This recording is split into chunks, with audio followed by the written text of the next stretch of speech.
Infiniti is in the midst of revamping their lineup with exciting products coming down the road. Starting off with this whole new design, whole new era for Infiniti is the new QX65, a throwback to what this brand was all about. Remember, when Infiniti started off the whole crossover craze about 25 years ago, we got a sporty looking vehicle that at the time was way ahead of the Germans and other Japanese manufacturers. Here we are once again in 2026 with a model that brings back that styling and maybe, just maybe, is going to inspire you to get into this market once again. Now, before I dive into this video, I want to give a huge shout and thank you to Infiniti of Nashua in Nashua, New Hampshire for inviting me down here to check out this all-new Infiniti QX65. I'll leave their link in the description below so you can check out their extensive Infiniti inventory. So as always, let's begin with that pricing. For the all-new 2027 Infiniti QX65 we're taking a look at today, this is the Autograph coming in at just below $63,000. This will be the top trim for this model year. You can go with the Luxe or the Sport. The Sport gives you a lower profile appearance and might actually be the choice here, mostly because the 65 is your sportier variant compared to the 60. Now, some people are going to look at the 65 from far away and say, wait a minute, isn't this just a carbon copy of the QX60 and it just has a sloping roofline? Well, there is some similarities, but this vehicle, in my opinion, has a more striking appearance and really draws your attention almost immediately. It is a darn good looking vehicle. Now, with this being an Autograph, we have a two-toned exterior with the gloss black roof, also gloss black side mirror caps, and that gloss black trim extends to the wheel arches, side profile, and up front. Of course, up front you are going to notice with your daytime running lights and even the striking body lines on the hood, the top portion of the front fascia definitely comes from the QX60. But then, as you can tell, we have split headlight housing. So you have your daytime running lights up here and the main headlights down here that we actually see on the QX80. So it takes some styling from the QX80 and blends it with the QX60. Now also, I love this eye-catching gloss black front grille here. The lines just gravitate towards your emblem, which is also illuminated. So during those evening drives, your vehicle is going to look very upscale and posh. Now, as we make our way to the lower portion of the front bumper, here we have some more gloss black trim, giving us an upscale appearance to this model. But what they have done here to this vehicle just up front alone, in my opinion, sets a tone for where we're going to be in a couple of years from this manufacturer. Now, as you make our way over to the side profile, here we are going to receive 21-inch alloy wheels in a machine finish. With the Sport, you'll have 20-inch wheels that are in gloss black, again, giving you that lower profile appearance. We're going to find out if these 21s are going to affect ride quality and interior insulation. However, Infiniti has typically done a pretty good job with that in the past with their crossover, so I'm not too concerned in that regard. Now, just like I mentioned, you are going to receive gloss black side mirror caps with turn signal indicators to go along with blind spot detection for added safety. And then giving you some definition to the side profile, you are going to notice a nice chrome strip here, and that matches really well with the gloss black roof. Also, we do have roof rails as well, so if you are going camping or whatever, you can store everything up there and have a great time with the family. Now, as you make your way around to the back, here we have that sloping roof line, something we have not seen from Infiniti in a very, very long time. Way back to the FX, which honestly kind of started this market that then we saw BMW, Acura, and others get into this segment. Now, one thing I really like here is your taillight design, this LED light bar that runs the length of the rear fascia, and it really gives you that futuristic and modern appearance that you're looking for out of this vehicle. And then the Infiniti badge is written out in gloss black as well, matching your QX65 emblem.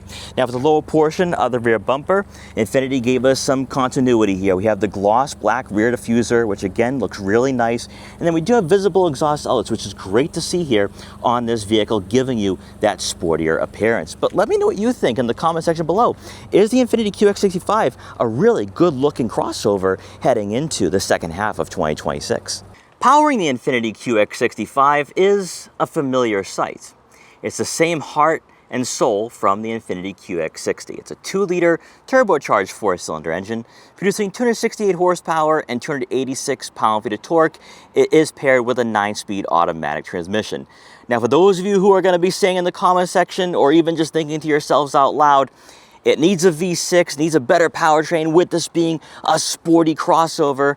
Well, hold your horses, because a V6 is coming next year. So if you're really interested in buying one of these, maybe holding out for the V6 in 2027 might be a smarter choice.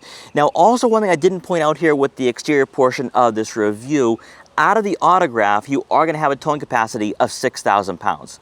Pretty nice to have here out of a vehicle such as this. Also, of course, all-wheel drive does come standard for better urine capability and versatility. Now, when it pertains to fuel economy, though, this is where you are making some concessions and maybe a sacrifice or two.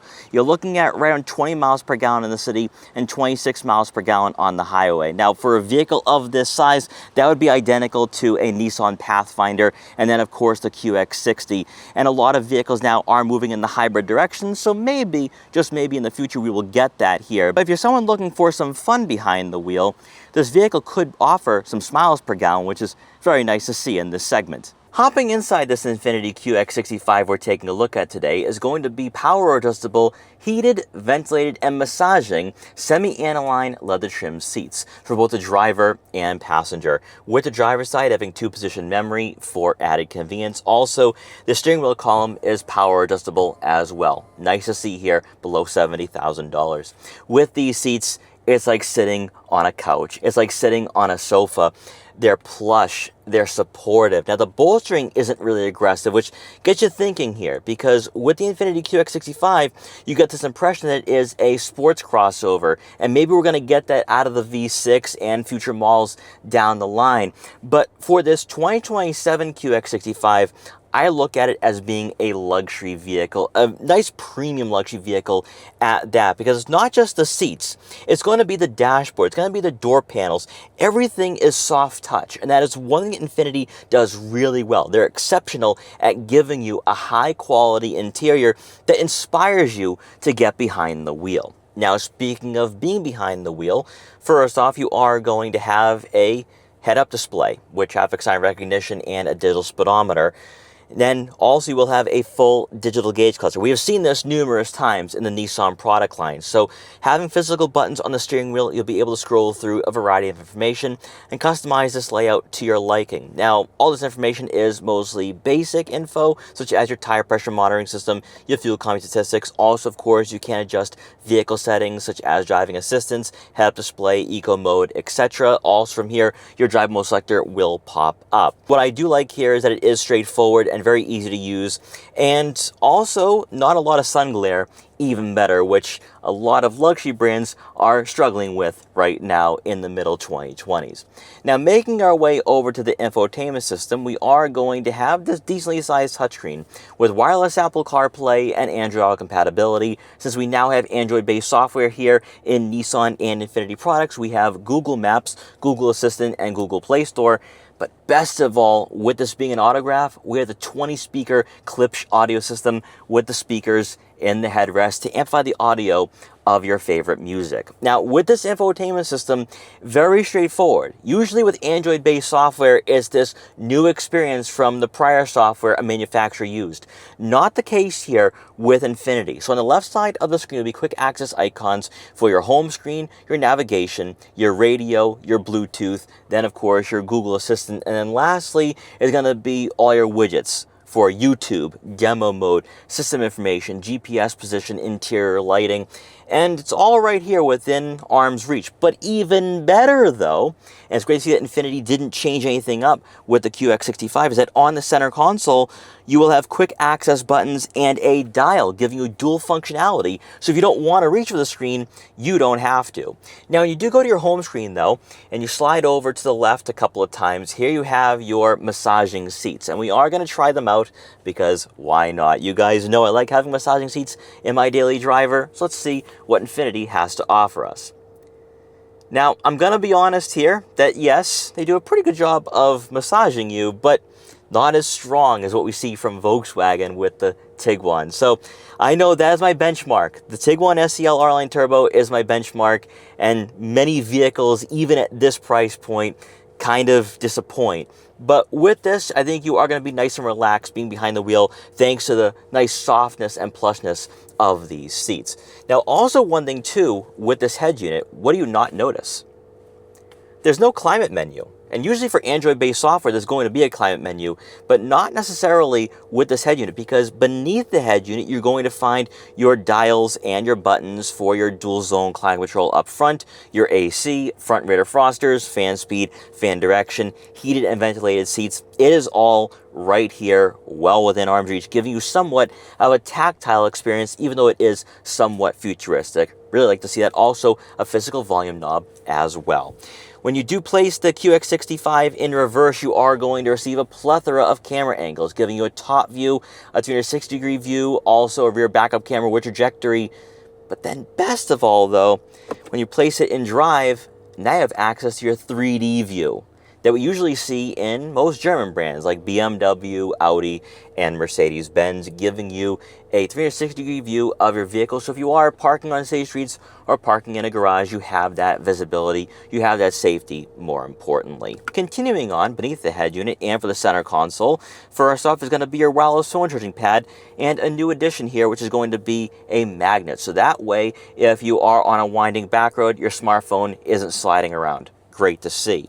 Now you're going to have your gear selector, but then also your drive mode selector and auto start stop. With your drive mode selector, you can have sport, auto, eco, snow, tow, and off-road.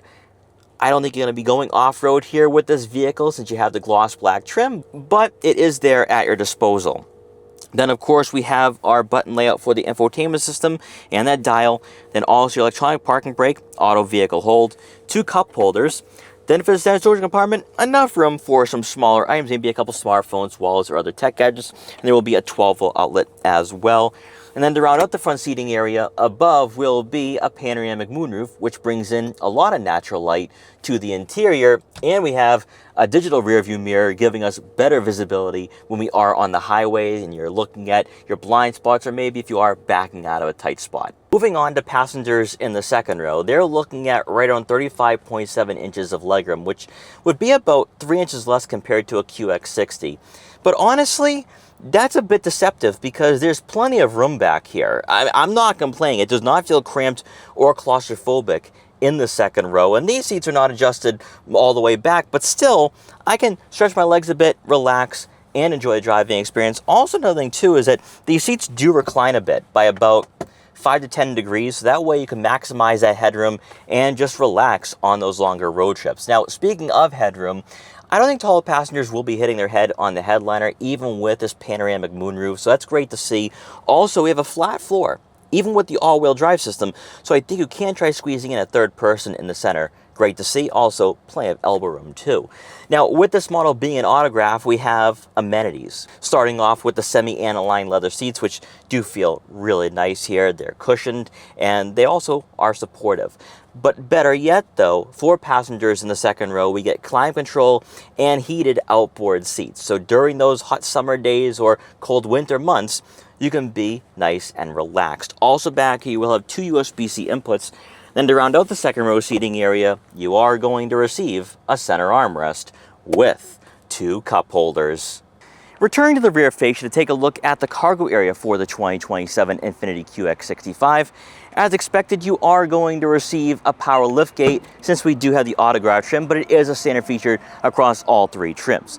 And inside behind the second row seats, I'm rather impressed. You're looking at right around 35.8 cubic feet of room. That's actually very sizable considering the fact this does have a sportback roofline and it's not going to be a 3-row crossover in this segment. Now at 35.8 cubic feet of room, that's very competitive with the Lexus RX, which is now just a 2-row crossover. So you can cross-shop this with that Lexus RX now. Better yet, beneath the floor mat, you are going to have some more storage compartments for, say, a first aid kit, or maybe even some tech gadgets like a laptop, so that way everything is out of sight if you are leaving this vehicle unattended for a while.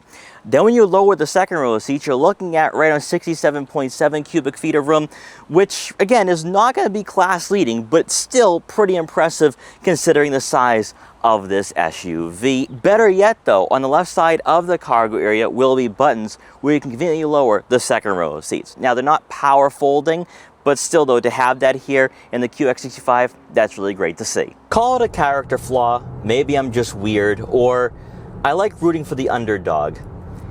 But I have an affinity, not an infinity, an affinity for vehicles like this. Crossovers from manufacturers that maybe aren't necessarily mainstream or have been in the limelight over the past few years that come along with the vehicle that could most certainly change the game. And looking at what Infiniti wants to do over the next few years, the QX65 sets the tone for all of that and then some. Now in this market, you have the BMW X6, the Porsche Cayenne, Audi Q8. These are all vehicles that are very expensive in this market. You could cross out this with a Lexus RX now because the RX is only a 2-row crossover, whereas before it was a 3-row, much like every other vehicle in this class. With the QX65, this is supposed to be a sports crossover. This is supposed to be a vehicle that gets your heart racing, that inspires you to get behind the wheel. And first impressions is this crossover is luxury first still. Because with this Turbo 4, 268 horsepower, 286 pound-feet of torque, this 9-speed automatic, it is not going to be the most agile, aggressive, or performance-oriented. Now, I would argue that's perfectly okay, but some people, some critics would say we need more performance, and we're going to get a V6 down the road next year, and I'm hearing some things. I'm hearing some very interesting things for this model and for the lineup in general that makes me feel a lot better about what I'm going to talk about right now with the QX65. If you're looking for a luxury crossover, not necessarily one that's going to get your heart racing or maybe put a smile on your face per se, but you want a vehicle that feels refined, luxurious, and upscale, the QX65 is going to check off all those boxes. You know, Infiniti has always done a really great job with their ride quality, with their interior quality. The performance has always, in some ways, lagged behind and would not be considered in the same class as the Germans. But comparing this to a Lexus RX right now that also has a Turbo 4, this is almost an identical match, and it's just going to come down to what you're looking for. I'm going to say this: if you are someone who likes striking road presences and designs, you get that out of the QX65. You also get a good amount of technology too, and the interior comfort alongside the interior insulation, even with the 21-inch alloy wheels, is exactly what I'm looking for and demanding out of a daily such as this. Now, I also have the massaging seats going, which you guys know, I have my bar set pretty high in this market with vehicles that come in at around $40,000 to $45,000, whereas this comes in close to 70 grand. As I'm rolling along here, these seats are comfortable and the massaging seats do pretty well. Also on the highway at around 65 miles an hour, interior insulation once again is pretty good. So if you're looking for a commuter vehicle, a long road trip vehicle, this is going to most certainly meet your expectations. In terms of overall seat positioning, because you do sit pretty high up in this model, you have a nice commanding feel and presence over the roadways. And what I really love here, and it reminds me of the old FX, also of course the QX70, we have the aggressive body lines on the hood, making you feel as though you're driving a sports car. Now this gives you a lot of visibility out front, nice panoramic view. A-pillars are somewhat aggressive, so in certain situations you might have some blind spots here and there, so definitely take it easy. Taking a look at your side mirrors, they are decently sized, although a bit more squared, so maybe when you're lane changing, take a second glance or two. And then looking out back, we have that digital rear view mirror on the Autograph, which gives us a lot of visibility. I can see that GMC right behind me, almost right in my face. So a lot of visibility there. Now as we enter the highway again, let's place the QX65 in sport mode.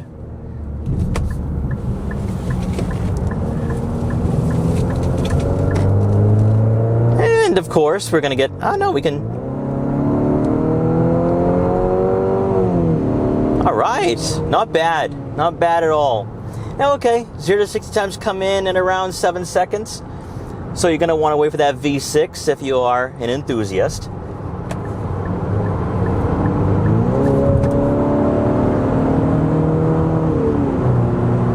But the Turbo 4 does have a nice growl to it.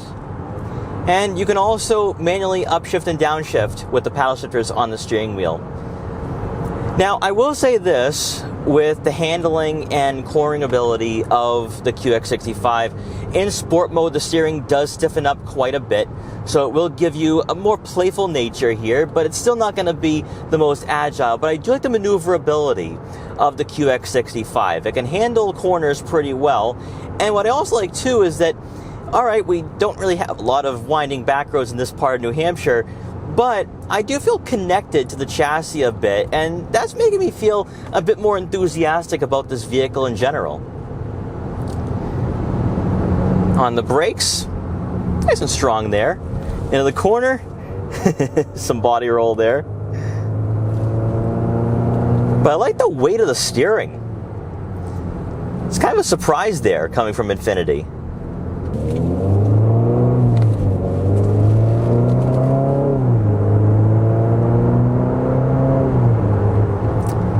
The 9-speed does shift rather smoothly.